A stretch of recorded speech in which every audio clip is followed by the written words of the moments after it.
रसूल सल्लल्लाहु अलैहि वसल्लम ने फरमाया,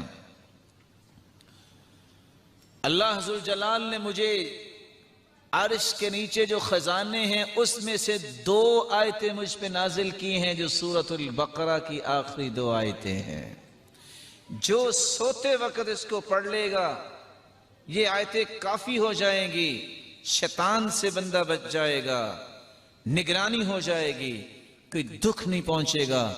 ये 2 आयतें जो रात को पढ़ के सोता है, सूरतुल बकरा की आखिरी 2 आयतें, इनको याद करना चाहिए।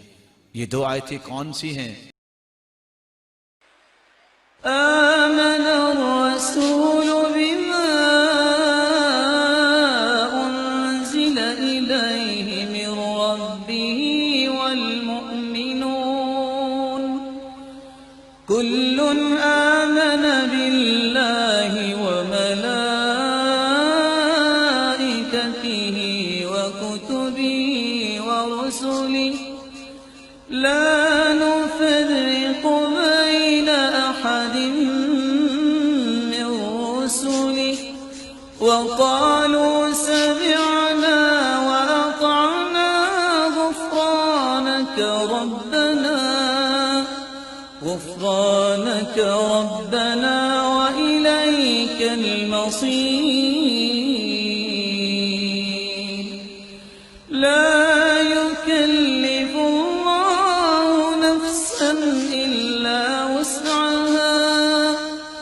لا يكلف الله نفسا إلا وسعها لها ما كسبت وعليها ما اكتسبت ربنا لا تؤاخذنا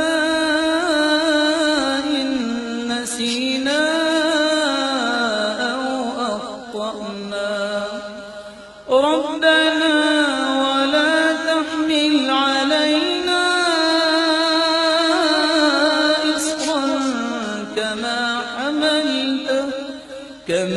حملته على الذين من قبلنا ربنا ولا تحملنا ما لا طاقة لنا به واعف عنا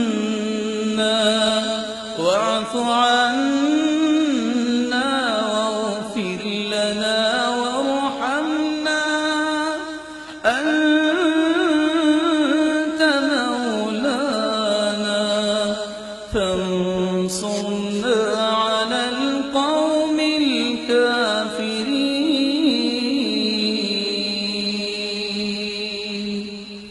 صدق الله